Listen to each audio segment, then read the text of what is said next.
Well, here we are again. And I have never done a video about soldering because I stink at it. But somehow I have learned that I can do this. I have 5 turnouts along the back that I did yesterday. They all came out perfect. And today I've done 6 out of the 7. This is number 7. So you don't need a real heavy wire. The fact that the small hole here will kind of give you a hint.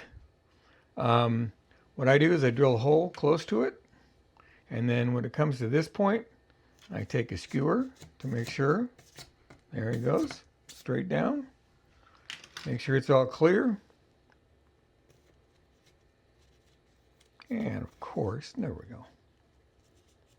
No, we didn't. There we go. There we go.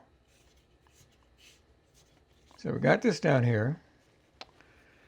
I've stripped the wire on the end here. So I'm going to turn on the magical, it seems like to me, wonderful iron suddenly. Different tip made a big difference, but this made the most difference. Never used it before. I was always told you don't need it. I think it's what the difference is between my soldering before and soldering now. So I put a little bit on there. Put this out of the way. I already cleaned the tip. Get some solder on there. There we go. Get my glasses on.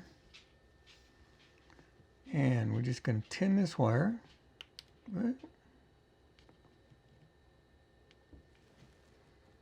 And of course, if I make a video of this, it's not working like it was before. But I'm not daunted by that. I knew that if I made a video, it wouldn't be as easy as before. But it is tinned nicely. Wipe it off a little bit on here. Clean it up on here. Okay, so I'm going to take this off. I'm going to grab my needle nose pliers. I'm going to make a turn in it. Something like that. And this little tiny thing down here, and I'm going to try to zoom in a little bit better. A little bit more. It's a really small little deal on the side. And first of all, I bend it up a little bit, carefully.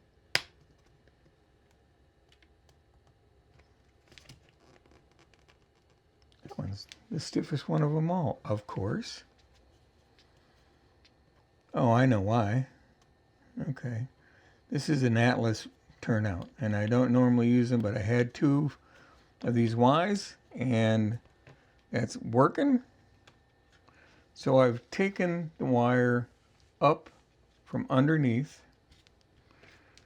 Now I'm gonna, with the camera here, it's gonna be a little bit harder, but I can probably do it. Being a lefty now, with the camera on the left side, that was stupid.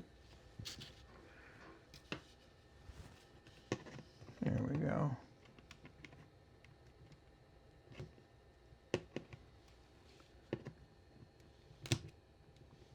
There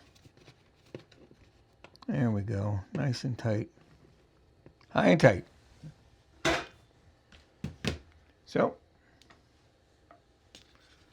I'm going to get the rosin flux. Not sure why I put the lid on that. Definitely want to do that here because this has helped me see it flow more easier with using the flux than just relying on the flux that's in the excuse me, this solder. So I'm going to go right on there.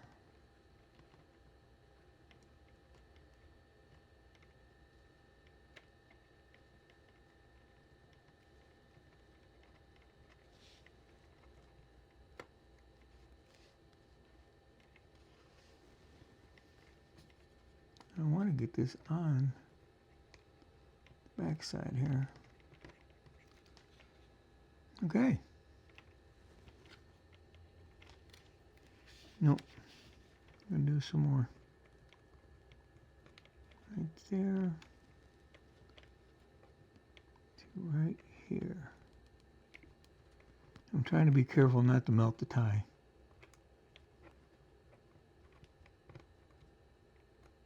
There we go. Bingo. Turn that off. Very hot. So I'm going to reach underneath here. Pull that down. Something like that. Take that around. Push this back down. That is a stiff. There we go. So that'll all be covered up when it's all said and done. I'm going to use this to push this down because it's hot and it's really stiff. There we go. So that'll all be covered up.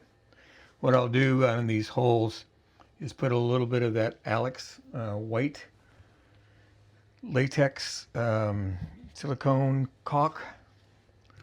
Fill in all the holes. That is how this works. Now, so what's going to happen after this? I've been thinking about, I'm going to pull out of here. There we go. So this is going to provide the correct power to the frog. And the 5 along the back that have switch machines, those are real easy because it'll do it automatically. But here, I'm not going to use, I'm going to flip these with just regular ground throws, okay? And then have a switch that is on, like red, off, on, black.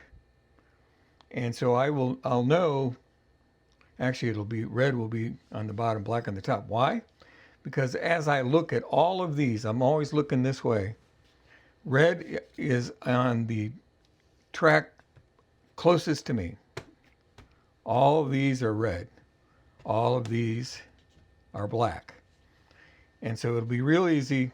And I like the fact that the switches I'm getting, well, number one, have an off position because there's no need to feed the frog if nobody's going to be on it. And number two, I bought some LED lights that work on AC and DC. And because the DCC system is basically AC, it'll work either way. And it'll awesome. So if I leave it on, there'll be a light on the front of the fascia here. And I'll just say, oh, that's still on, so turn it off. And just simply down because it's close to me, up, then it's the other rail. I hope I can keep that in my mind, but I think that won't be a problem because a lot of this is just going to be running a train and I won't even, maybe even have to make a switch. But I'll keep you informed on that and see how that goes. So thanks for watching this part. I appreciate y'all. And we will see you again soon. Bye-bye.